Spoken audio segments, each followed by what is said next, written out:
So we can talk all we want about what we're going to do, but we have to come out and perform. We're used to winning. We're used to being successful, and we didn't have that at Fresno on Saturday. And it would have been phenomenal, but shameful had we won that game by how we played for the whole body of work. We had 17 points in 3.5 minutes to tie it at 40-all behind 23-40. But you shouldn't fall behind 40-23. So we'll see how we perform against a very good basketball team. 7 out of 8 they've won. Beat Colorado State, gave them their first and only loss on Saturday, and they'll be coming in on a high. And they're good. They're a good team. So any questions for me? Beyond what you've just told us and you told the team, you obviously have some strategies that you're working with them on too. And what is that to get the change that you feel necessary for this team to jump it up? Well, we'll save strategy for tomorrow, but we've got to obviously make shots. They jumped out to a 10-0 lead. We had 3 turnovers in our first 4 possessions, and the other shot was an air ball. So if you don't shoot it and hit the rim, you have a hard time scoring. And if you don't score, you're going to have a hard time winning. So we need to come out and play as hard as we can, as smart as we can, make some open shots. What's created this situation in your mind, Steve, that they're sort of Jekyll and Hyde a little bit? Well, I don't know that we have been Jekyll and Hyde. We've been awfully good defensively the whole time. And for our whole body of work, we've had a harder time scoring the ball. So we'll see if we can do a better job scoring the ball in the game tomorrow night. Do you have any thoughts on why it's been difficult to score the ball? Is it lack of open shots? Is it inability to make the shots? I think it's probably been a little bit of everything. It's I think when you don't make 1 or 2, if it's you feel a little stress and pressure, and you put more pressure on yourself on that next shot. I think that's been a little bit of it. I think at times we've tried too hard and pushed into spots where you haven't done what we say the number 1, 2, or 3 offensive key is: make the right play. You have to be able to make the right play to get the right shot. And then if you get enough of the right shots, hopefully you'll make them. And we had stretches in that game. If you go back and look at the second half box score, we're 13 for 24 in the second half against Fresno. We did a better job of not turning the ball over, but we still had, I think, 7 or 8 turnovers in the second half. But we moved the ball, extra pass, and then when we got shots, we made a few of them. And that's important also. They have to be good shots, your shot, in rhythm, and then you have to be able to make them.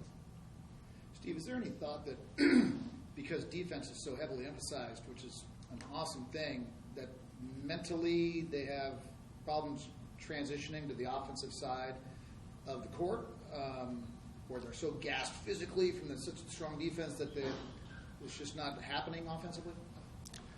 We have been doing exactly the same thing for the last 15 years. In the last 6, 7, or 8, we've been pretty good offensively, been able to find somebody who can score the ball. So I would say if anybody's saying that, that's from the inside, it's an excuse, and it's I don't think has a whole lot of legs to stand on if you're someone else is saying it. Coach, a year ago when you met, you played in this building. It was for the conference championship. You were far and away the 2 top teams. This year you both are up there, but there seems to be a whole lot of company. Could you just talk about how competitive this conference race is going to be, and how many teams you think have a legitimate shot at the title right now? I think that we have a league that you have a lot of teams that are saying, and with legitimate reason to say it, we can win the Mountain West Conference regular season. I mean, we've all seen a little bit of what Vegas has done recently, and you watch them and you say, there can't be a better athletic team, not only in the league, but maybe in the country, than what they bring out there. And they're playing exceptionally well. New Mexico, as we just said, they've won 7 out of their last 8. And you look at Wyoming, and they are almost impossible to beat, especially in Laramie. And I think you got teams that are saying we can be successful in this league. You look at the way that Fresno played, and they're looking to get back their point guard, and they're saying the same thing. They're a team that can make shots. If we make shots, we can play with anybody. And you can go on and on and on. Utah State wins at Boise State. And everybody talked about Boise having a chance to be successful. So there are a lot of good teams in this league. And we need to make sure that as we head into the conference season, that we find ways to say we're one of those really good teams. Steve, how would you describe the rivalry with New Mexico? I know in the last few years it's always been you guys or them winning regular season or conference tournament titles. How do you describe the rivalry between the two schools? Well, when you have someone else win, you don't like it. And I think, as you said, the last few years, it's been one or the other that has won either the conference tournament. So we don't like it when they win. They don't like it when we win, and nobody likes it when either of us win. So we've had wonderful, really, really good games with a lot of teams. We got New Mexico tomorrow, so we've had great games with the New Mexico team that has been very good, that we knew we had to find ways to beat if we wanted to finish ahead of them. And we'll see more of the same tomorrow. They have a lot of faces of guys that many of whom were there either not playing, redshirting, or playing bit roles, that are now playing primetime roles. I think the fact that Colin Neal is out has had everybody say Greenwood is the man, and he's going to have the ball. And he's a 4-year starter, as smart as anybody in the country, and he makes them go. And these are two teams that both of us right now still expect to win.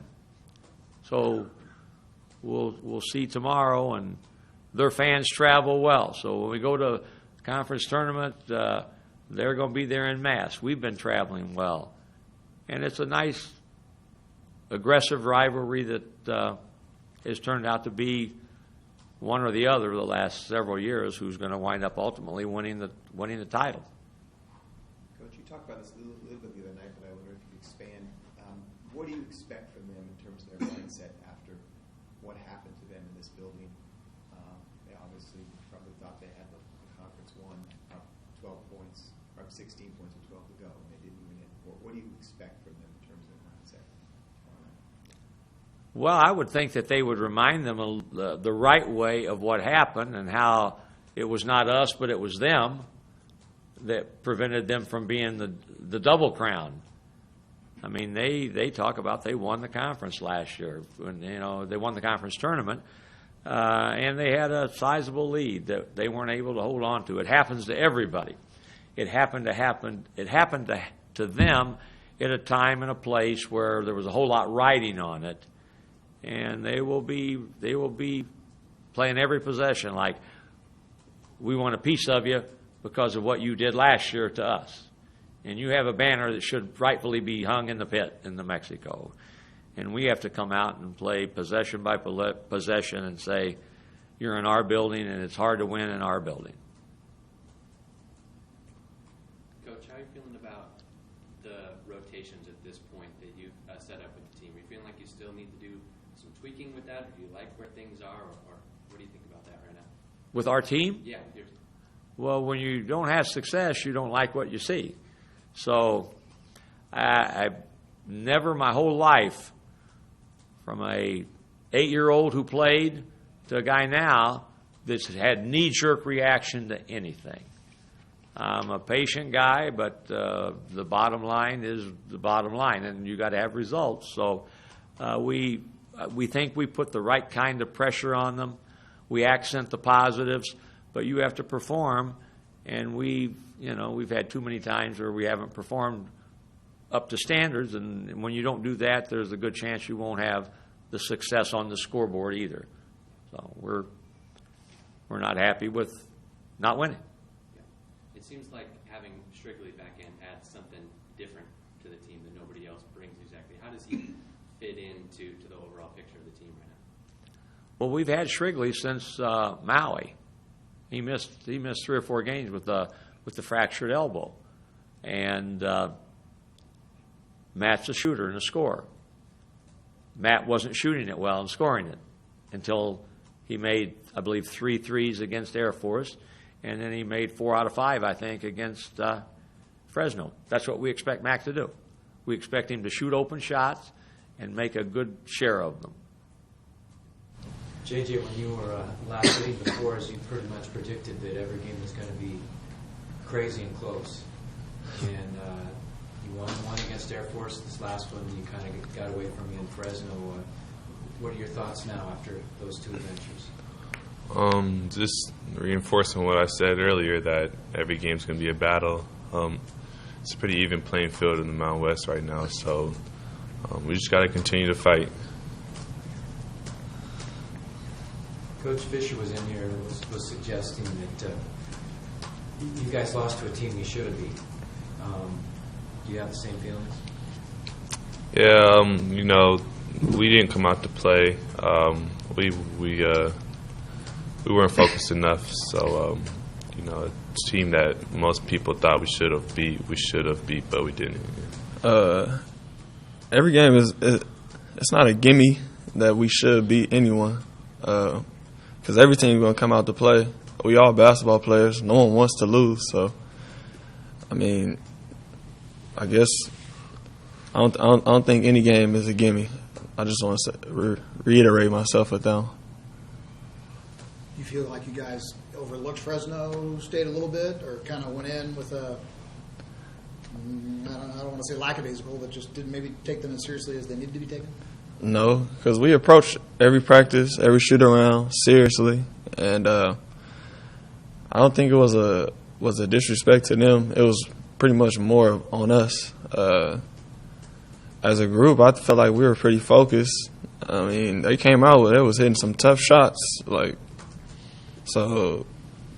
thought we were contesting. They were making tough ones, and then we saw them go in, and that was that.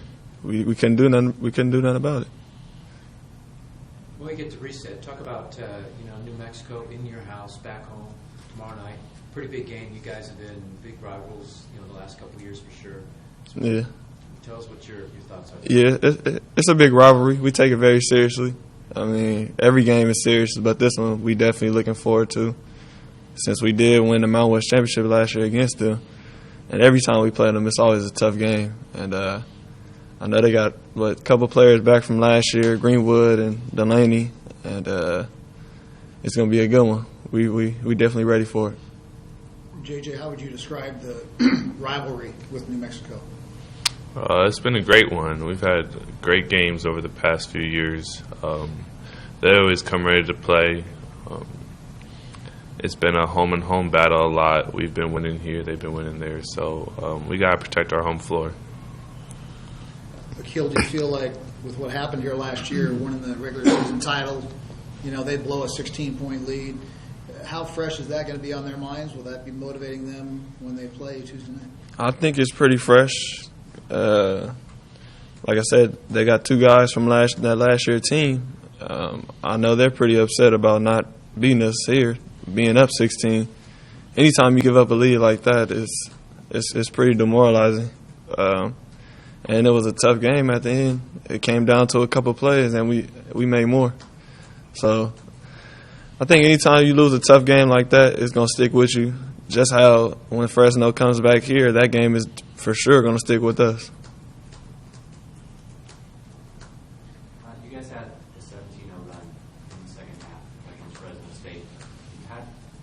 When you look back at that, is that just you guys got hot for a little bit, or did you find something there that you can take against New Mexico as you go forward? We found something, but that's for us to know and you to see.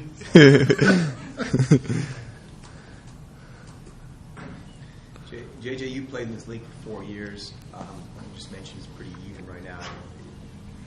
How can you put into words how even, how tight it is? How many teams do you think legitimately have a chance to win this? regular season title? I don't know. I'm in no place to say. Every team is a good team. In my 4 years here, it's always been something different every year as far as who can win it, who ends up being a surprise, who ends up being, a flop or anything like that. So I don't know how many teams I feel could win it, but it's a given every year. I don't think the predictions have ever been right as far as who's going to win the conference. So, like I said, it's a battle every game, every year for who's going to win it. Aqeel, you want to take a shot at that? I mean, you guys watch these other teams play. Mm-hmm. I mean, is this a pretty tight race and a lot of teams going into Boise winning? Yeah, I mean, the predictions were us outright. Surprise, I would think, is Colorado State. They rank 24 now. New Mexico is up there. UNLV, they got that big win over Arizona. I mean, so I think the conference is pretty stacked. You still got Boise State over there. They're always tough. So we just have to see. I mean, it's only 2 games in, so we still got a long season ahead of us, 16 more games.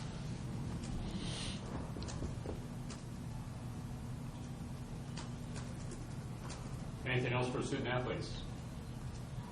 Okay. Thank you. Guys. Thanks, guys. Thank you. Thank you. Thank you.